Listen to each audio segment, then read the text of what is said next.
মুসলমানের অভিযানে ব্যর্থতা বলতে কথা নাই, বাঁচলেও কামিয়াব মরলেও কামিয়াব। বাঁচলে গাজী মরলে তো হারানোর কি আছে? আমাদের তো হারানোর কিছুই নাই। প্রত্যেকে দায়ী হবেন, প্রত্যেকে। দাওয়াত খালি এক গনবী দিবে না, দাওয়াত খালি এক মামুনুল হক দিবে না, দাওয়াত খালি এক রহমানে দিবে না, দাওয়াত খালি এক ওসামা দিবে না, দাওয়াত দিবে সকলে। কয়জনের জবান ওরা বন্ধ করতে পারে আগামীর বাংলাদেশ দেখবে। পারবেন না ইনশাআল্লাহ? পারবেন না ইনশাআল্লাহ? সবচাইতে বেশি ভয় কি পায় জানেন? আপনারা হয়তো পান, হুজুর বলতে তো টাকা লাগে না, বলতে পারবো, লেকিন বললে ইন্ডিয়া এসে যখন ধরবে আমাদের কে বাঁচাবে, এই ভয় পায়। বলে হুজুর আরাকানের রোহিঙ্গারা মাইর খেয়েছে, বাংলাদেশে এসে আশ্রয় নিয়েছে, আমরা মাইর খেলে কই যাব? তিন দিকে তো যারা মাইর দিবে তারাই দাদাজানরা, আমাদের প্রেমিক। এবং আগে এক মন্ত্রী দাবি করেছিল স্বামী স্ত্রীর সম্পর্ক নাকি। তাহলে তিন দিকে তো তারাই, একদিকে আবার সাগর, কোনার মধ্যে আছে আরাকান, ওরও তো অবস্থা ভালো না, তো আমরা যাব কই? আমি জবাব দেই, ডাইনে বামে সামনে পেছনে, পূর্ব পশ্চিম উত্তর দক্ষিণ, এদিকে যতদিন যেতে চাইবে অতদিন দৌড়ানির উপরেই থাকবা, মাইরি খাবা। এদিক ওদিক যাওয়ার চিন্তা বাদ দিয়ে উপরের চিন্তা ধরো, উপরের চিন্তা ধরো, ডাইরেক্ট উপরওয়ালার সাথে কানেকশন করো। আমরা ডাইনেও যাব না, বামেও যাব না, সামনেও ভাগবো না, পেছনেও ভাগবো না। আরে আমরা ভাগতে আসি নাই, এই জমিন ওদের বাপের জমিন না, আল্লাহর জমিন, আল্লাহর বান্দা থাকবে, কেউ সরাতে পারবে না। আমাদেরকে আমাদের যারা বিতাড়িত করতে আসবে ওরা পালানোর জায়গা পাবে না। তাহলে ইন্ডিয়ার ভয় কিসের? হায়াতের মালিক ইন্ডিয়া, মৌতের মালিক ইন্ডিয়া, উপকারের মালিক ইন্ডিয়া, ক্ষতির মালিক ইন্ডিয়া। হায়াত কার হাতে? মৌত কার হাতে? আরে জীবন মরণ সবই যদি আল্লাহর হাতে, লাভ ক্ষতি সবই যদি আল্লাহর হাতে, সুস্থতা অসুস্থতা সবই যদি আল্লাহর হাতে, ব্যর্থতা সফলতা সবই যদি আল্লাহর হাতে, তাহলে বাতিলের সামনে মাথা নত হবে কোন দুঃখে? কোনো যৌক্তিকতা আছে? কোনো যৌক্তিকতা আছে? নাই। তার চাইতে বড় কথা, এটা বলে আমি আলোচনা শেষ করব, সবচাইতে বড় কথা, কারে ভয় পান? ধর্ম রাখেন, ইমান একিনের কথা রাখেন। ইমান একিনের দৃষ্টিকোণ থেকে দেখলে গায়রুল্লাহরে ভয় পেলে ইমানই ঠিক নাই। আতাখশাউনান নাস আল্লাহু আহাক্কু আন তাখশা। বান্দা তোরা মানুষে ডরাস, আল্লাহ এর হকদার যে তারে ডরাবি। তো আমি ইমান একিনের কথা এক সাইডেই রাখলাম, বাস্তবতায় আসেন। ধর্মবাদ বাস্তবতায় আসেন, যে বাস্তবতার দৃষ্টিকোণ থেকে ওদের ভয় পাওয়া যৌক্তিক কিনা। ভারত অনেক বড় দেশ না? পারমাণবিক শক্তির অধিকারী দেশ না? তাদের বাহিনী অনেক শক্তিশালী বাহিনী না? তাদের গোয়েন্দা সংস্থা অনেক নামি দামি গোয়েন্দা সংস্থা না? সব আপন জায়গায় ঠিক আছে, লেকিন মজার একটা কেচ্ছা আছে, আমরা ছোট, দেখতে ছোট, তাতে কি? এমনি সারা দুনিয়ার মানচিত্র নিয়ে বসলে বাংলাদেশ খুঁজেও পাওয়া যায় না। ইন্ডিয়ার লজ্জাস্থানে নজর দিতে হয়।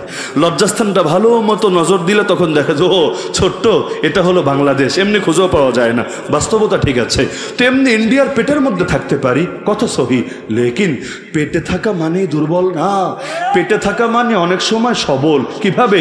পেটের মধ্যেই তো ঢুকে আছে, আগ থেকেই ঢুকে আছে, তবে মরা তো না, জিন্দাই আছে। পেটের মধ্যে কামড় যদি একটা বসাতে পারে, মাথা থেকে পা গোটা বডি অচল হয়ে যাবে। পেটের মধ্যে ঢুকে আছে, এটা খারাপ কথা না। আর ইন্ডিয়া কি করবে আমাদের? আগেই বলেছে ধর্ম রাখেন এক পাশে, বাস্তবতার দৃষ্টিকোণ থেকে দেখেন কি করবে। যদি সর্বোচ্চ কাজ করে বাহিনী পাঠাবে, এটাই তো সর্বোচ্চ কাজ, তো এটাই যে বাহিনী পাঠাবে। অনেকে ভয় পায়। প্রতিরক্ষা মন্ত্রী আদেশ দিয়েছে সেনাবাহিনীকে, তোমরা প্রস্তুত থাকো, বাংলাদেশে নজর রাখো। মানে কি? যে কোনো সময় কমান্ড আসতে পারে, যুদ্ধের ইঙ্গিত, ডাইরেক্ট বলে নাই, লেকিন যুদ্ধের ইঙ্গিত। কিন্তু ভয় পাওয়ার কিছু নাই। কেন জানেন? এটা মানলাম যে আমাদের তিন দিকে বা চারদিকে ইন্ডিয়া, হ্যাঁ কথা সত্য। ইন্ডিয়ার চারদিকে তো আরো দেশ আছে নাকি? নাই। আমাদের চারদিকে ওরা, কিন্তু ওদের চারদিকে খালি আমরা না, বহুতগুলো দেশ আছে নাকি? নাই।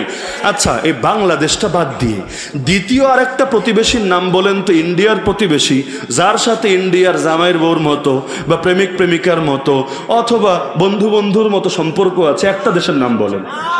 পাকিস্তানের সাথে খুব মহব্বতের সম্পর্ক না? এমন মহব্বতের সম্পর্ক, ক্রিকেট খেলতে নামলেও মনে হয় বিশ্বযুদ্ধ শুরু হয়েছে। পোলাপান এমন আবেগ নিয়ে টিভির সামনে দাঁড়িয়ে থাকে, মনে হয় কিছুক্ষণ পরই বিশ্বযুদ্ধের রেজাল্ট সামনে আসতে যাচ্ছে।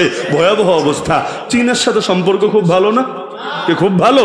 মাঝে মধ্যে চীনের বোসা নাকের এই খাটো খাটো মানুষগুলো এমন মায়ের শুরু করে, সুবহানাল্লাহ। আপনারা যেমন টেডা যুদ্ধ করেন না, ব্রাহ্মণবাড়িয়া টেরা যুদ্ধ করে না, আরে এটা খারাপ কি আছে, বলতে লজ্জা পাচ্ছেন কেন? লড়াই যার তার কাজ না। ব্রয়লার মুরগি লড়াই করতে পারে না, লড়াই করতে পারে সুপুরুষরা, লড়াই করতে পারে সাহসীরা।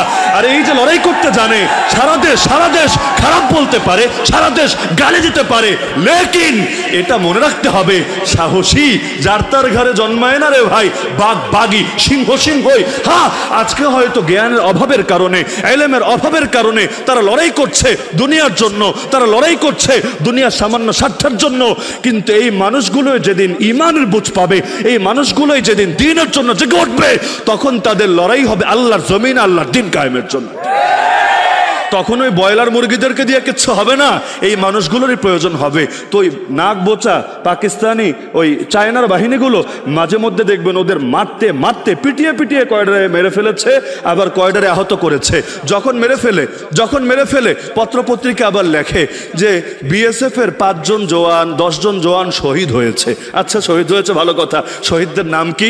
বলবে শহীদের নাম শহীদ অমুক ভট্টাচার্য রায়, শহীদ অমুক দেবনান্ত্র রায়, এই জাতীয় কথাবার্তা বলে। অদ্ভুত ব্যাপার, এই শহীদ আবার কেমন শহীদ? শহীদ তো হিজরা শব্দ না, শহীদ তো সেকুলার শব্দ না, শহীদ তো ইসলামের শব্দ। ইসলামের শব্দ নিয়ে টানা হেঁচড়া করতে লজ্জা লাগে না? মুসলমানরা গালি দাও, মুসলমানরা মারো, আর মরলে আবার মুসলমানের শব্দ শহীদ নিয়ে ভাব ধরার চেষ্টা করো। এই ফাইজলামি বন্ধ করতে হবে। মুসলমান ছাড়া কারো নামের আগে শহীদ লেখা যাবে না, লিখলে ইসলামের অবমাননা হবে। শহীদ কারে বলে? এমনকি যে কোনো মুসলমান মরলেও তারা শহীদ বলা জায়েজ নাই। শহীদ মানে কি? শহীদ মানে আল্লাহর দ্বীনের পথে লড়াই করতে করতে জান কোরবান করেছে, এটাই তো মূল অর্থ, তো এটাই। আর রূপক অর্থে আল্লাহর রসুলের হাদিসে কিছু মানুষকে শাহাদাতের মর্যাদা দেওয়া হয়েছে, যেমন মাদ্রাসার ছাত্র তালেবুল ইলমরা ইলম শিখতে এসে যদি মারা যায়, আল্লাহ তাআলা শহীদের সওয়াব দিবেন। যদি আগুনে পুড়ে মারা যায়, শহীদের সওয়াব দিবেন। পানিতে ডুবে মারা যায়, শহীদের সওয়াব দিবেন। পেটের রোগে মারা যায়, শহীদের সওয়াব দিবেন। কিন্তু সওয়াব দেওয়া এক জিনিস, আর প্রকৃত শহীদ হওয়া আরেক জিনিস। তাহলে প্রকৃত শহীদ তারা আল্লাহর দ্বীনকে আল্লাহর জমিনে বুলন্দ করার জন্য যারা জান কোরবান করেছে। তাহলে ওরা কি আল্লাহর জমিনে আল্লাহর দ্বীন জিন্দা করতে এসেছে? আসে নাই। তাহলে এই যে চাইনিজরা মাঝে মধ্যে মায়ের যায়, খালি মায়ের না, অরুণাচলের মধ্যে তো বিশাল এক এরিয়া দখল করে ফেলেছে। রাহুল গান্ধী গিয়ে দাবি করেছে আমেরিকায় যে লাদাখ চেনেন, জম্মু কাশ্মীরের বাসায় আর কি, লাদাখের মধ্যে এত বিশাল এরিয়া দখল করেছে যেটা সাইজে নয়াদিল্লির সমান। নয়াদিল্লি ছোট না, নয়াদিল্লি ঘাটোরা সমান না, শৈলপুরের সমান তো হবেই। কয়েকদিন আগে তো নিজেই দেখে এসেছে, আপনারা একটু গুগলে সার্চ করে দেখে নিয়েন। নয়াদিল্লি পরিমাণ জায়গা লাদাখে দখল করে বসে আছে। এই দাবি করেছে এই যে বিরোধী দলের কংগ্রেসের রাহুল গান্ধী। আমেরিকায় গিয়ে বলেছে, দেশে হয়তো সাহস করতে পারে নাই, কিন্তু এটাও যৌক্তিকভাবে ওরা খণ্ডন করতে পারে নাই, পারবেও না। এমনকি নেপাল ছোট্ট একটা দেশ আছে না, ছোট্ট দেশ, লেকিন ওরা কিন্তু হিন্দু রাষ্ট্র, মুসলিম রাষ্ট্র না। ওই হিন্দু রাষ্ট্রটার সঙ্গেও এই বজ্জাতদের ভালো সম্পর্ক নাই। মানে মজার ব্যাপার যে মুসলিম রাষ্ট্র না, একটা হিন্দু রাষ্ট্র, ওর সঙ্গে পর্যন্ত ইন্ডিয়ার ভালো সম্পর্ক নাই। তাহলে আমরা তো এক প্রতিবেশী না, আরো প্রতিবেশী আছে, একটার সঙ্গেও সম্পর্ক ভালো না। সবাই চান্সে আছে, কখন খালি ঢুকবে আর মারবে। যেমন আপনাদের মনে থাকার কথা, ওই মণিপুরে কয়েকদিন ধরে ঝামেলা চলছে না, প্রচুর আন্দোলন চলছে। আমাদের বাংলাদেশের ছেলেদেরকে দেখে, আপনাদেরকে দেখে মণিপুরের ছাত্ররা, জনতা উৎসাহিত হয়ে তারাও মাঠে নেমে এসেছে। কারফিউ দিয়েও থামানো যায় না, পুলিশ দিয়েও থামানো যায় না, আর্মি দিয়েও দমানো যায় না। এমনকি ইন্ডিয়ার পতাকা নামিয়ে দিয়ে তাদের 7 রঙে একটা পতাকা আছে, ওই পতাকা পর্যন্ত উড়িয়ে দিচ্ছে। এখন মণিপুর মাত্র জাগতে শুরু করেছে, এর মধ্যে জম্মু কাশ্মীরে মুজাহিদিনরা একেবারে জিনিসপাতি নিয়ে গোলাগুলি শুরু করে দিয়েছে যে বহুত মেরেছিস, আর কত, এবার রক্ত দিয়েই সমাধান হবে।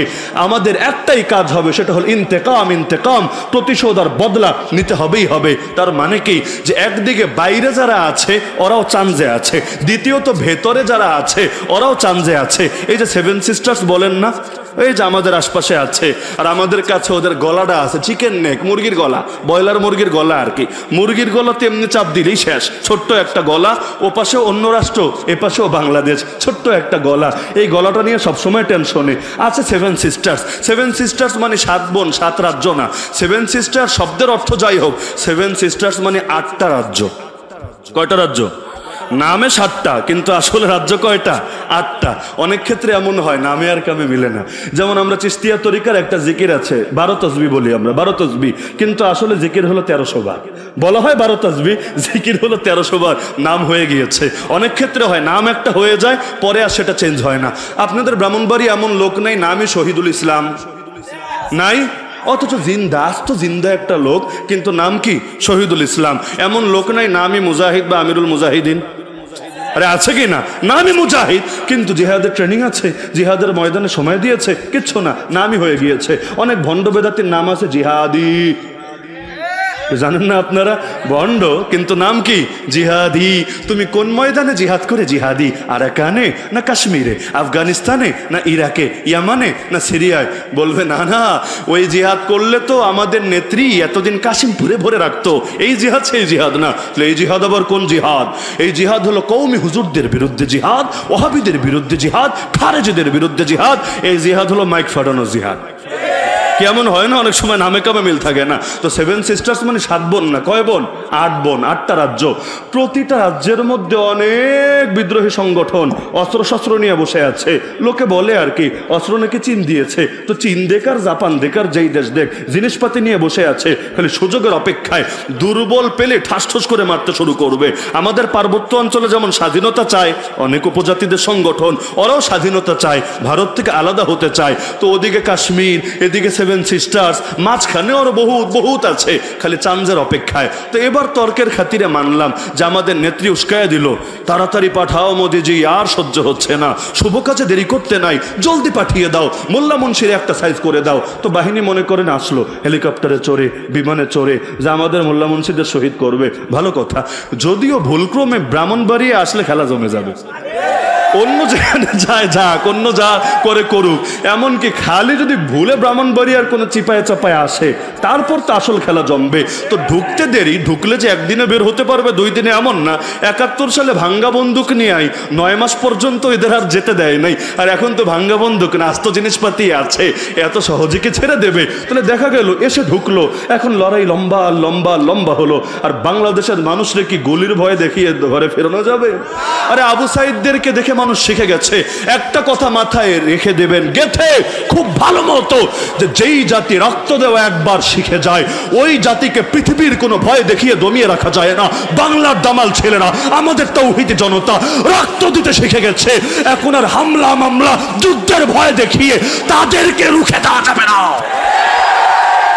তাহলে মনে করেন এসে খেলা শুরু করে দিল, খেলা চলতে থাকলো, 1 দিন 2 দিন, 1 সপ্তাহ 2 সপ্তাহ, 1 মাস 2 মাস, 2টা চান্স দিতে একসঙ্গে চলবে, 2টা না 3টা দাবার গুটি একসাথে চলবে। ওই দাবা খেলায় লোকে বলে আর কি, যে ভুল চাল একটা দিলে দেখা যায় গুটি সব মুহূর্তের মধ্যে নাই করে ফেলে, খুব চিন্তা করে দেওয়া লাগে। তা আবেগে মনে করেন, বিবেক বাদ দিয়ে আবেগে মনে করেন বাহিনী ঢোকালো, ওদিকে পাকিস্তান সালাম দিল, চীন সালাম দিল, নেপালও হাই হ্যালো দিল, কাশ্মীরের মুজাহিদিন যারা আছে তারাও একসঙ্গে জেগে উঠলো।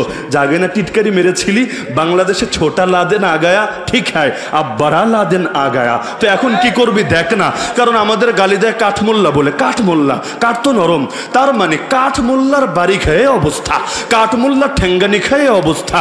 আর স্টিল মোল্লা, রড মোল্লা যদি নামে, তখন না জানি কি হবে অবস্থা। হুমকি দাও, কারে হুমকি দাও? যারা গরুর দুধ খেয়ে বড় হয়েছে তাদের হুমকি দাও। আরে গরুর হলুদ হলুদ মুখ খেতে খেতে খেতে মাথার নাট বল্টু যা ছিল একটাও মনে এখন আর ঠিক নাই। এখন যতই আম্মা আম্মা করো কোনো লাভ নাই। তোমাদের এই গরু আম্মা এসে তোমাদেরকে বাঁচাবে আমাদের হাত থেকে? আরে লাভ নাই। তোমাদের আম্মা থাকলে আমাদের আব্বা আছে। কিভাবে? ভারতে আম্মার অভাব নাই, গরু আম্মা, দেশো আম্মা, আর কত কত আম্মা। আর বাংলাদেশে এক একটা ভণ্ডের দরবারে গেলে আব্বা আব্বা আব্বা আব্বা, কত আব্বারে বাবা। এক হলো বেদাতিদের ভণ্ড আব্বা, আর এক হলো বিয়ে দিতে গেলে নতুন আব্বা বানায়, নাম হইল উকিল আব্বা। কি জানেন না আপনারা? উকিল আব্বা। তারপর হার লাইন আব্বা আব্বা, অভাব নাই। তাহলে এই দেশ আব্বা দিয়ে ভরা, ওই দেশ আম্মা দিয়ে ভরা। তা আম্মা পাঠাবা তোমাদের প্রোটেকশনের জন্য? লাভ নাই। আব্বারা বসে আছে এখানে মাঝখানে সীমান্তের কাঁটাতারের কারণে আব্বা আম্মার মিলন হয়তো হচ্ছে না, দূরে দূরে আছে, কিন্তু আম্মা পাঠালে লাভ নাই। আব্বারা যখন তাদের রিসিভ করবে তাদের রাগ এমনি যাবে পানি হয়ে। তো একদিকে মায়ের শুরু করবা তোমার প্রতিবেশীরা, তাদের জন্য বৈধ হবে তোমার ভেতরে ঢোকা, কারণ তারা মাজলুমের পক্ষে দাঁড়ানোর যুক্তি দিবে। রাশিয়া ইউক্রেন লাগার কারণে আমেরিকা পর্যন্ত ইউক্রেনের পক্ষে দাঁড়ায় নাই। আরে দাঁড়ায় নাই, কিসের ভিত্তিতে দাঁড়ালো? যে মাজলুমের পক্ষে থাকতে হয়, এরা ভিকটিম, এদের পক্ষে থাকতে হয়। তো বাংলাদেশে মারবা, ওরা আঙ্গুল চুষবে, ওরা বলবে না না আমরা মাজলুমের পক্ষে আছি। তো দলে দলে যখন ঢুকতে শুরু করবে, আর মজার বিষয় কি জানেন, আমাদের আফগানিস্তানের ভাইয়েরা কি বসে থাকবে? কি ভেবেছেন আপনারা যে দেশ স্বাধীন হয়েছে, ব্যস্তাদের খেল খতম হয়েছে? আর ইসলাম কখনো কাঁটাতারের বেড়ার মধ্যে সীমাবদ্ধ থাকে না। মুসলমানের জন্য এলাকায় কি আর গ্রামে কি, মহল্লায় কি আর থানায় কি, আরে বিভাগে কি আর জেলায় কি, দেশে কি আর বিদেশে কি, আরে মুসলিম হে হাম ওয়াতন হে সারা জাহা হামারা। মুসলমান যখন হয়েছি, কালেমা যখন পড়েছি, আরে পৃথিবীর পূর্ব থেকে পশ্চিম, উত্তর থেকে দক্ষিণ, যতখানি আমার রবের জমিন ততখানি আমাদেরও জমিন। মুসলমানদের কোনো ভেদাভেদ হয় না। আমেরিকায় যদি আফিয়া সিদ্দিকাকে বন্দী করে, তাকে রক্ষার জন্য বাংলাদেশের মুসলমানদের কাঁধেও দায়িত্ব চলে আসে। ফিলিস্তিনের আল আকসা যদি ইহুদিরা দখল করে, সেটা রক্ষা করার জন্য লড়াইয়ের ময়দানে নামা এই দেশের মুসলমানদের জন্য ফরজ হয়ে ওঠে। আরে বাবরি মসজিদ ভেঙে যদি রাম মন্দির নির্মাণ করে, আরব বিশ্বেও যত মুসলমান আছে বাবরি মসজিদকে পুনরায় আবাদ করা তাদের জন্য ফরজ দায়িত্ব হয়ে ওঠে। তাহলে আমাদের ভাইয়েরা কি আমাদের ভুলে এভাবেই বসে থাকবে? আমরা এত মাইল দূর থেকে তাদেরকে সালাম জানাই, সংবর্ধনা জানাই, তাদের দুঃখে দুঃখিত হই, তাদের সুখে সুখী হই, তারা আমাদের মোটেও স্মরণ করবে না। তাহলে ইসলামী বুঝো নাই, মুসলমানই চেনো নাই। সব মুসলমান জেলাপিখোর হয় না, কিছু মুসলমান এমন আশেক হয় রক্ত দিতেও তারা মোটেও পিছপা হয় না। সবাই মিলে যখন ঢুকবে আর দেশের ভেতরে সব বিদ্রোহীরা যখন একসঙ্গে মাথা উঁচু করে দাঁড়িয়ে যাবে, আর এদিকে ব্রাহ্মণবাড়িয়া, নরসিংদী চরের দামাল ছেলেরাও ওদের বিরুদ্ধে লড়াই চালাতে থাকবে, তখন তো অবস্থা হবে ছাইরা দে মাকাইন দেবাচ্ছি। সোভিয়েত ইউনিয়নের কথা মনে আছে আপনাদের? একদিকে আমেরিকা ছিল সুপার পাওয়ার, আর একদিকে সোভিয়েত ইউনিয়ন সুপার পাওয়ার। জিহাদ করতে, যুদ্ধ করতে ঢুকেছিল আফগানিস্তানের জমিনে, মুজাহিদদের মেরে তামা তামা করে দেশের বুকে বাম রাজনীতি আর সমাজতন্ত্রের পতাকা উড়াবে ঢুকেছে। একদিন দুদিন না, টানা 9 বছর পর্যন্ত যুদ্ধ করেছে। এই বাংলাদেশের অনেক মানুষও সেই জিহাদে শরিক হয়েছে, যাদের অধিকাংশ আজও কাশিমপুর কারাগারে। মাথায় গেঁথে রাখেন, আমাদের যে ভাইয়েরা পবিত্র জিহাদে শরিক হয়েছে বাংলাদেশ থেকে গিয়ে আফগানিস্তানে, ওই সময় এটা দোষের বিষয় ছিল না। এরশাদ ছিল তখন ক্ষমতায়, এই প্রেসিডেন্ট পর্যন্ত অনেক বিষয়ে জানতো, কিন্তু এগুলো নিয়ে হস্তক্ষেপ করতো না। কেন? কারণ যুদ্ধ ছিল সোভিয়েতের বিরুদ্ধে, পক্ষে ছিল আমেরিকা। কারণ সাববেজি সম্পর্ক না, তো সতীনে সতীনে যখন লাগে ওরকম অবস্থা আর কি। তো সোভিয়েতের বিরুদ্ধে যুদ্ধ, আমেরিকা পক্ষে ছিল। এজন্য বাংলাদেশ থেকেও গিয়ে যারা লড়াই করেছে, এদের কাউরে জঙ্গি বলা হতো না, সন্ত্রাসী বলা হতো না। তো লড়াই যখন সোভিয়েতের বিরুদ্ধে তখন হয় মুজাহিদ, আর লড়াই যখন আমেরিকার বিরুদ্ধে তখন হয় জঙ্গি। ওই 71-এর চেতনা নিয়ে কলেজে ভার্সিটিতে খুনোখুনি করলেও তারা দেশের দুশ্মন হয় না, আর দাড়ি টুপি নিয়ে জোরে একটা ভাষণ দিলেও তারা জঙ্গি গালি খেতে দেরি হয় না, এরকম অবস্থা। তাহলে যে প্রসঙ্গে বলছিলাম, সোভিয়েত ইউনিয়ন যুদ্ধ করেছিল আফগানিস্তানে। 9 বছর যুদ্ধ করার ফলকে জানেন? এর 2-2.5 বছরের মধ্যে পৃথিবীর মানচিত্র থেকে সোভিয়েত ইউনিয়ন নামটাই গেছে হারিয়ে। তো ইন্ডিয়া নামে একটা দেশ আছে না আমাদের পাশে, কি জানেন না? একটা দেশ আছে না, এই দেশটা গরুর মুখ খেয়ে খেয়ে একবার যদি খালি লড়াই করতে নামে, ইনশা আল্লাহ সুম্মা ইনশা আল্লাহ, আমি আল্লাহর উপর পরিপূর্ণ ভরসা রেখে বলছি, বাস্তবতার দৃষ্টিকোণ থেকে বলছি, খালি ইমান আকীদা না, বাস্তবতার দৃষ্টিকোণ থেকে বলছি, যে ওর আশপাশে যে প্রতিবেশীরা আছে, ওর ভেতরে যে মুজাহিদিনরা আছে, ওর ভেতরে আরো যত বিদ্রোহীরা আছে, বাংলার যে দামাল ছেলেরা আছে, এমনকি আমেরিকাও তো এখন আমাদের দেশের নেতার পক্ষে। কি জানেন না? উনি তো জাতীয় ব্যক্তিত্ব না, আন্তর্জাতিক ব্যক্তিত্ব। তো তারে যদি মারতে আসে, আমেরিকাও তার বিপক্ষে গিয়ে ওদের পক্ষ নেবে, এটা যুক্তি ধরে না, বরং উল্টোটাই কিন্তু হওয়ার আশঙ্কা আছে। আমেরিকার প্রতিনিধি ইতিমধ্যে এসে বাংলাদেশে বলেছে, সরকার আপনাদের সাথে ডাইরেক্ট সম্পর্ক করতে চাই, এই মূত্রখোরদেরকে বাদ দিয়া সম্পর্ক করতে চাই। বলে নাই? বলে নাই? তার মানে মূত্রখোর আর গোবরখোর, আরে আল্লাহ গন্ধ কি! আমি আমার জীবনে একটা ভুলই মনে হয় করেছে, সেটা হলো ইন্ডিয়া যাওয়া। বাস্তবেই এত গন্ধ আমার এখনো মনে পড়লে বমি আসতে চায়। বাস্তবে কারো যদি বিশ্বাস না হয় আর কিছু লাগবে না, খালি একটু দিল্লি চক্কর দিয়ে আইসেন। মানে গন্ধ যে কত প্রকার আর কি হতে পারে, বিশেষ কইরা গরুর ভক্তি আর শ্রদ্ধা করতে করতে গোবর আর গোবর আর গোবর, হায় আল্লাহ, হাইওয়ে রোডের মধ্যে পর্যন্ত গোবর, বাজারে গোবর, হাটে গোবর, আর মানুষের গায়ে কি গন্ধ। গোসল যে কয়দিনে করে আল্লাহ ভালো জানে। যখন দেওবন্দ থেকে দিল্লি ফিরছিলাম, এসি ট্রেনের মধ্যে, এসি বগির মধ্যে, সামনে বসেছে এক মহিলা আর আশপাশে হলো আর অন্যান্য মানুষ, পেছনের সিটে পড়েছি আমরা। আল্লাহ হেফাজত করুক, এই দৃশ্যটা কল্পনা করলো আমার বারবার মানে মাথার মধ্যে অন্যরকম অবস্থা হয়। যেই কয়েকবার খালি গা নাড়া দিচ্ছিল, এমন এক মানে বমি আসার অবস্থা হচ্ছিল, নিজেরা কন্ট্রোল করে মুশকিল হচ্ছিল। এমনকি আমার পাশে যে সাথী ছিল, বাংলাদেশ থেকে গিয়েছে, আসার পর বহুদিন বলেছে, হুজুর এখনো পর্যন্ত আমি স্বাভাবিক হইলে দোয়া কইরেন, এখনো বউর কাছেও আমি যাইতে পারি না, খালি আমার কেন জানি নাকের মধ্যে ওই গন্ধটা, ওই ফিলটা খালি আসতে চায়। আমি বানিয়ে বলছি না, বিশ্বাস না হলে আপনার এই ভিসা তো বন্ধ আছে এখন, কোনোদিন চালু হলে একটু চক্কর মেরে দেখে আইসেন। গন্ধ কত প্রকার আর কি কি, বাপের জন্মের তরে শিক্ষা হবে, জীবনে আর যাইতে চাইবেন। এজন্য আমি বলি, জীবনে পাপ করলে একটাই করেছি, গন্ধের দেশে যাওয়া, আর জীবনে ইনশাআল্লাহ যাব না। ওরা স্থায়ী ভিসা বন্ধ করলে আমি আরো বেশি খুশি। তাহলে এই যে গন্ধের জাতি যারা, দুর্গন্ধময় জাতি যারা, আরে ওরা আসবে আমাদেরকে মিটাতে ইনশাআল্লাহ সুম্মা ইনশাআল্লাহ। ওদের নাম নিশানাও বাকি থাকবে না পৃথিবীর মানচিত্রে। ভয় কিসের, ভয় কিসের? আমি তো মনে করি যতদিন লাগবে না ততদিন আতঙ্ক থাকবে। ওই শুরুর আন্দোলনের কথা বলেছিলাম না, যতদিন লাগবে না আতঙ্ক থাকবে। একবার খালি লেগেই দেখুক না, আমাদের নাম না রয়্যাল বেঙ্গল টাইগার, কি জানেন না আপনারা? Royal Bengal tiger. আরে বাঘ বাঘই থাকে, খাঁচার ভেতরে ভরলেও বাঘ বাঘই থাকে। এমন কি বাঘের এরিয়া থাকে না রে ভাই, এরিয়া কুত্তার থাকে, কুত্তার। এক এক জায়গায় গিয়ে মুতে, আরে ঠ্যাং উঁচু করে মুতে, এরপর সেটার নিজের এরিয়া বানায়। ওরা কিন্তু বাউন্ডারি দেয়, জানেন কি না আপনারা? কুকুর কিন্তু বাউন্ডারি দেয়, এই গাছের তলায়, ওই গাছের তলায়, ওই গাছের তলায়, এই গাছের তলায়, এটা ওর এরিয়া, এখানে কেউ আসতে পারবে না। এমন কি এই মোতার আগে প্রথমে নাক দিয়ে ঘ্রাণ নিয়ে নেয়, আগে আবার কেউ পবিত্র কর্মটা সেরে গিয়েছে কিনা, মানে আগে কেউ এলাকা দখল করে রেখেছে কিনা, এভাবে ওরা ওদের এরিয়া ভাগ করে। কিন্তু বাঘের কিন্তু এরিয়া থাকে না। বাঘ যদি জঙ্গলে ঢোকে, গোটা জঙ্গলটাই তাই এরিয়ায় পরিণত হতে থাকে। তাহলে যেই বনে বাঘ থাকে না, ওই বনে শিয়াল মামাই রাজা হয়ে ওঠে। তো এই দেশের আলেম ওলামাকে দীর্ঘদিন পর্যন্ত দমিয়ে রাখা হয়েছে, বনটাকে শূন্য রাখা হয়েছে। আরে তাই বলে শিয়াল মামারা লেজ উঁচিয়ে উঁচিয়ে বাঘ সেজে বসেছে। আরে তাতে কি, যখন এই জাতি জেগেই উঠেছে, যখন এই বাঘগুলো জঙ্গলে ঢুকেই গিয়েছে, আরে তখন আর শিয়াল কি, আর বান্দর কি, আর কুকুর কি, আর অন্যান্য জন্তু জানোয়ার কি, একবার যখন বাঘ গর্জন দিয়ে উঠবে, ওরা তো ল্যাজ গুটিয়ে পালানোর জায়গাও খুঁজে পাবে না। তাহলে ভয়ের কোনো কারণ নাই। মনে রাখবেন যে ভয়ের কোনো কারণ নাই, বিজয় আমাদের হবেই হবে ইনশাআল্লাহ। তাহলে তন্ত্রমন্ত্রের পিছনে দৌড়ায় লাভ নাই, ইসলামের পক্ষে দৌড়াই। হ্যাঁ, বিজয়ের মালিক কে? আচ্ছা, এটা বলে শেষ করে 2024-এ মহব্বতের জায়গায় শেষ করতে চাইলেও কেমন জানি কথা লম্বা হয়ে যায়। বেশি কষ্ট পাচ্ছেন নাকি আপনারা? আচ্ছা, 2024-এ বিজয় আসবে, এটা আপনারা কেউ ভেবেছিলেন? বিশ্বাস করেন, আমিও কিন্তু ভাবি নাই। এমনকি বাংলাদেশে অনেক বড় বড় আলেমের সাথে কথা বলতাম যে হুজুর আমাদেরকে মুক্তি কোনোদিন আসবে না, বলতে আগামী 20 বছরে এই নাম মুখে নিও না। আমি একদম নাম ধরে ধরে বলতে পারবো কে কে বলেছে আগামী 20 বছরে এই নাম মুখে নিও না। আমি বলতাম কেন? আম্মাজান যদি মারা যায়, আব্বাজানের বউ আম্মাজান না, আব্বাজানের কন্যা আম্মাজান আর কি, যে ড্যাডিজানের কন্যা যদি মারা যায় তাতেও মুক্তি আসবে না? বলল না, এমন সিস্টেম করে রেখেছে, এক আম্মাজান মরল মুক্তি আসবে না, এরপরও সিলসিলা আর সিলসিলা আর সিলসিলা চলতেই থাকবে। আল্লাহর কি আজীব কুদরত, যেখানে গিয়ে সবার চিন্তার দৌড় শেষ।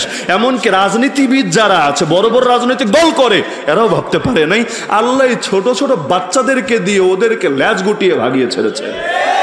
যেখানে গিয়ে বান্দার চিন্তার দৌড় শেষ, সেখানে আল্লাহর কুদরত শুরু। তাহলে আমরা হতাশ হব কেন? আমরা হতাশ হব কেন? আরে আমরা তো নেমেছি এই ময়দানে চূড়ান্ত বিজয় অর্জনের জন্য। চূড়ান্ত বিজয় মানে শাহাদাত, শাহাদাতের জন্য। তাহলে আমাদের চিন্তার কি আছে? চেষ্টা করতে থাকি না। আল্লাহ চাইলে 2 বছর পরেও হতে পারে, আল্লাহ চাইলে 20 বছর পরেও হতে পারে।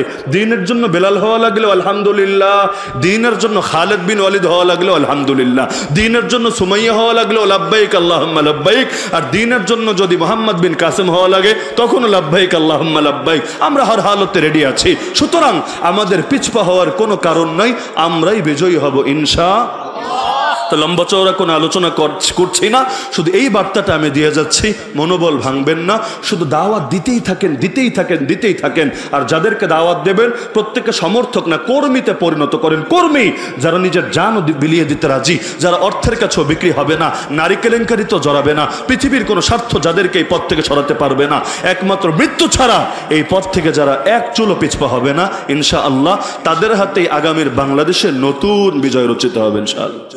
মনে থাকবে ইনশাআল্লাহ। আর শেষে আপনারা অনুমতি দিলে আমি 1 মিনিটে আর 2টা ছোট বার্তা দেই, মন চাচ্ছে আর কি করব, ছোট 2টা বার্তা দেই। 1 নম্বর বার্তা, নির্বাচনকে সামনে রেখে, আমি নির্বাচন তন্ত্রমন্ত্র এগুলো নিয়ে আলাদা স্বপ্ন দেখি না, কিন্তু এই বার্তাটা আমি দিতে চাচ্ছি, নির্বাচনকে সামনে রেখে খতমে নবুয়তের দাবিটা নিয়ে আল্লাহর হস্তে একটু সোচ্চার হন। কেন জানেন? আমি রাজনীতি করি না, তবে ক্ষুদ্র মস্তিষ্কে টুকটাক জ্ঞান বুদ্ধি তো আছে, এটা দিয়ে আমি যেটা বুঝি, এখনই সময়। স্বাধীনতার 53 বছরে আমরা পারি নাই, এখন সবগুলো দলের কেন্দ্রীয় নেতাদের কাছে গিয়ে আমরা সাফ জানিয়ে দেব, বিচ্ছিন্ন ভাবে না, গোটা জাতি একতাবদ্ধ হয়ে মুরব্বীদেরকে দিয়ে এই বার্তা দিয়ে দেব, ক্ষমতায় যাওয়ার আগেই, নির্বাচনে যাওয়ার আগেই তোমাদেরকে প্রতিজ্ঞা করতে হবে, নির্বাচনী প্রতিশ্রুতির মধ্যে গোটা জাতিকে জানিয়ে দিতে হবে যে ক্ষমতায় আসলে কাদিয়ানীদের কাফের ঘোষণা করবা। যদি ওয়াদা দিতে পারো ভোট পাবা, যদি ওয়াদা দিতে না পারো কোনো ভোট তোমাদেরকে দেওয়া হবে না। এমনকি এই দাবি যদি চারদিকে সরিয়ে দিতে পারেন না, ভয়ে হোক আতঙ্কে হোক, দেখবেন নির্বাচনী প্রতিশ্রুতির মধ্যে এটা ঢুকিয়ে ছাড়বে ইনশাআল্লাহ। হ্যাঁ, এখন বলতে পারেন যদি ক্ষমতায় গিয়ে ভুলে যায়, ব্যাপার না, ওয়াদাটা খালি দেখ না, যদি ভুলেও যায় বা বাটপারিও করে, সোজা আঙ্গুলে ঘৃণা উঠলে আঙ্গুল বাঁকা করার ইতিহাস এই জাতির আছে। তা আগে শুরুর ধাপটা তো অন্তত করেন। তা আপনারা শহীদ বাড়িয়ার মানুষ জাগলে গোটা দেশ জাগবে ইনশাআল্লাহ। কারণ বাংলাদেশ ইতিপূর্বে হাটহাজারিয়া শহীদ বাড়িয়া কয়েকবার ইতিহাস রচনা করেছে। তা আমার একটা অনুরোধ, যদিও আমি স্বল্প পরিসরে অনুরোধটা জানাচ্ছি, কিন্তু অনুরোধ সবার কানেই পৌঁছে যাবে ইনশাআল্লাহ, যে নির্বাচনকে সামনে রেখে এই প্রতিজ্ঞা নিব সবার থেকে, সবগুলো দল, যে তোমাদের নির্বাচনী প্রতিশ্রুতিতে রাখতে হবে, না হলে ভোট চাইতে আসলে আমরা বলবো তোমরা নবীর দুশমন, তোমরা কাদিয়ানীদের দালাল, তোমরা আল্লাহর রাসূলের বিরুদ্ধে ময়দানে নেমেছো। তো এই কাজটা আমরা করতে পারবো না ইনশাআল্লাহ। রাজনীতি করি বা না করি, এটা আমাদের ইমানের কাজ। আর 2 নম্বর কাজ হলো, আপনারা একটু নামগুলো পাল্টানোর চেষ্টা করবেন। হিন্দুয়ানি নাম আছে অনেক, যদি এলাকায় হিন্দু সংখ্যাগরিষ্ঠ থাকে এটা ঠিক আছে, নাম থাক, সমস্যা নেই, কিন্তু এলাকায় মুসলমান আর মুসলমান, আলেম ওলামা আর আলেম ওলামা, দিনদার আর দিনদার, কিন্তু নাম হবে কাফের মুশরিকদের নাম, আমার ইমানে তো এটা বাধে। কি আপনাদের বাধে না? হ্যাঁ, বলতে পারেন অপারগ, কিন্তু অপারগতা দূর করবেন কিভাবে? সবাই মিলে আওয়াজ তুলতে হবে না? আরে আলহামদুলিল্লাহ, দেখেন আগে ওই যে মাওয়াজে হাইওয়ে সেতুটা আছে, এটার নাম ছিল ড্যাডিজানের নামে। ড্যাডিজান বুঝেছেন? যার মূর্তি দিয়ে সারা দেশ ভরা ছিল, যার আঙ্গুল দিয়ে অনেক জায়গায় ভাস্কর্য বানিয়ে রেখেছিল, পাবলিক মূর্তিও বিদায় করেছে, আঙ্গুলও বিদায় করেছে। আমাদের মধুপুরের পীর সাহেব উদ্যোগ নিয়ে ওই ড্যাডিজানের নাম সরিয়ে জাতির পিতা ইব্রাহিম আলাইহিস সালাম মহাসড়ক নামে ওই রোডের নামকরণ করেছে। অনেকে ভয় পেয়েছে, আরে নাম তো দিয়েছে, নাম থাকবে নাকি আবার গিয়ে সমন্বয়ক পরিচয়ে বা এই সেই পরিচয়ে নামিয়ে দেবে। আমি বলেছিলাম, আরে নামটা কে দিয়েছে আগে খোঁজ তো নাও। আরে মুন্সিগঞ্জের বাঘি যখন নামটা দিয়েছে, আল্লাহর বান্দা যতদিন জীবিত আছে, দেখতে বুড়া হলে তাতে কি, কিন্তু যতদিন জীবিত আছে, আমি যতটুকু তাকে কাছ থেকে জানি, কোন বাপের বেটা এসে নাম খুলে মুন্সিগঞ্জ থেকে প্রাণ নিয়ে যেতে পারবে না। তাহলে উদ্যোগ নিয়েছে, আলহামদুলিল্লাহ চেঞ্জ হয়েছে। তা আমি বলতে চাচ্ছি না কি কি নাম আছে, বললে আবার আগামীকাল মিডিয়া গরম হয়ে যাবে। আমার নাম আলাদা করে বলে দেওয়ার দরকার নাই, কিন্তু আপনাদের তো জানা আছে যে মুসলমানের উপর কি কি বিজাতীয় নাম চাপানো আছে। তো বিজাতীয় এলাকায় বিজাতীয় নাম থাকে, আমি আবারও বলছি আপত্তি নাই। যেমন মন্দিরের ভিতর মূর্তি থাকুক, এটা নিয়ে আমার আপত্তি নাই, কিন্তু রাস্তায় এনে মূর্তি বসাবা, আমার ঘরের সামনে এনে মূর্তি বসাবা, এটার সাথে একমত হওয়ার কোনো সুযোগ নাই। তাহলে তোমার এলাকার নাম তোমাদের নামে দাও গিয়ে, আমাদের সমস্যা নাই, কিন্তু মুসলিম এলাকা, ইমানদারদের এলাকা, আলেম ওলামার এলাকার নাম দিবে এমন একটা নাম, যেই কয়বার নামটা মুখে নেবে ওই কয়বার ভেতরে ঈমান নাড়া দিয়ে উঠবে। এটা আমার বিবেকে বাধে, আপনাদের বাধে না? যদি বাধে একযোগে জাগতে পারবেন না ইনশাআল্লাহ। জাগলে এগুলো ব্যাপার না, সবকিছু মিষ্টি মিষ্টি কথা দিয়ে হয় না। এই যে ব্রাহ্মণবাড়িয়া বিশ্ব রোডের আগে একটা মাদ্রাসার মধ্যে ছবি টানানো ছিল, মানুষের ছবি। আমি প্রতিবাদ করেছিলাম ব্রাহ্মণবাড়িয়ার বুকে বসেই, যে দীর্ঘ কয়েক মাস থেকে দেখছি তো ভাস্কর্যের বিরুদ্ধে এত আন্দোলন করে কি লাভ? এই যে এত আন্দোলন করলাম, এত হামলা মামলা, এমনকি আমাদের অনেক আলেমকে বিভিন্ন মাহফিলে পর্যন্ত যেতে দেওয়া হলো না। তো ভাস্কর্যের বিরুদ্ধে আমরা আন্দোলন করলাম কেন? যে ভাস্কর্য এটা সিমেন্ট দিয়ে বানায়, ইট দিয়ে বানায়। তো ছবি যদি প্রিন্ট করে টানায়, প্রিন্ট মোবাইলের ছবি বলছি না, প্রিন্ট করে যদি টানায়, এর মধ্যে আর ভাস্কর্যের মধ্যে কি পার্থক্য আমাকে বোঝান। এমনকি ভাস্কর্যের চাইতে এটা বেশি স্পষ্ট, বেশি ক্লিয়ার। তো ভাস্কর্য যেমন হারাম, এই প্রতিকৃতিগুলো, এই চিত্রগুলো সমান হারাম। এখন যদি কোনো মাদ্রাসার সামনেও এটা থাকে তবুও হারাম। এমনকি নবীর চিত্র বানিয়ে কেউ যদি টানায় সেটাও হারাম। হারাম তো হারামই। এখন যার নামে করব সেটাই হারাম। আলহামদুলিল্লাহ প্রতিবাদে কাজ হয়েছে, এখন আসা যাওয়া করি, আমার বড় ভালো লাগে। ছবি নাই। এমনকি কেউ বলেছিল, হুজুর বললেন তো যদি আরো বিগড়ে যায়, একটার জায়গায় যদি দুইটা লাগে। আমি বলেছি এই জায়গাটা তো শহীদ বাড়িয়া, এটা মনে রাখতে হবে, লাগায় দেখুক না এরপর অবস্থা কি হয়ে ছাড়ে। তাহলে ইনশাআল্লাহ সবই পরিবর্তন হবে। একটু দাবি নিয়ে সোচ্চার হন। পারবেন না ইনশাআল্লাহ? নাকি আমি আবার উস্কানি দিচ্ছি? উস্কানিমূলক বয়ান হয়ে যাচ্ছে নাকি? না, আমি আপনাদের আদর্শ জাগ্রত করতে চাচ্ছি। নবীর আদর্শ এটাই ছিল। আল্লাহ নবী মানুষের নামও পাল্টে দিতেন। যদি কোনো বড় সাহাবিও আসতো কিন্তু নাম ভালো না, নামের মধ্যে খারাপ অর্থ আছে, নবী আগের নাম বাদ, তোর নতুন নাম হবে এটা। কারো নাম ছিল সূর্যের গোলাম আব্দুল শামস, নবী বলেছেন তুই এখন থেকে আব্দুল্লাহ। তা আপনাদের নাম আছে না অনেকগুলো, তো এই নামগুলো পাল্টানো নবীর আদর্শ না, নাকি খালি জেলাপি খাওয়া নবীর আদর্শ? তো নামগুলো পাল্টানো যদি নবীর আদর্শ হয়, একটা আওয়াজ তুলতে পারবেন না? পারবেন তো ইনশাআল্লাহ? তা আমি আশাবাদী হতে পারি তো? তা আমার একটা দিলের আশা যে এই বছর তো আমরা ৭১-এর চেতনা নিয়ে মাহফিল করলাম আর কি, মানে ৭১ বছর। আগামী বছর ৭২তম সংবিধানের মাহফিল আসবে আমাদের। আগামী বছরের মধ্যে আমি ব্যক্তিগতভাবে স্বপ্ন দেখি পুরোটার নাম চেঞ্জ না হলেও কয়েকটা নাম অন্তত চেঞ্জ হবে। প্রয়োজনে বড়দের নামে দেন, বা এখন যাদের চেতনা সারা দেশে ছড়িয়ে আছে, আবু সাইদ আছে, মুগ্ধ আছে, অনেকে আছে, প্রয়োজনে তাদের নাম দেন। তো বিজাতীয় নামগুলো একটু একটু একটু করে সরান। পারবেন না? না বেশি খারাপ হয়ে যাবে এটা? হ্যাঁ, আমরা যদি না জাগি মা কেমনে সকাল হবে? তোমার ছেলে জাগলে গোমা রাত পোহাবে তবে। আল্লাহ আমাদের সবাইকে কবুল করুন। এই প্রচন্ড গরমের ভেতর আপনারা যারা কষ্ট করে মাহফিল শুনেছেন, আল্লাহ সবাইকে জাযায়ে খায়ের দান করুন। সবাই দুরূদ শরীফ পাঠ করি।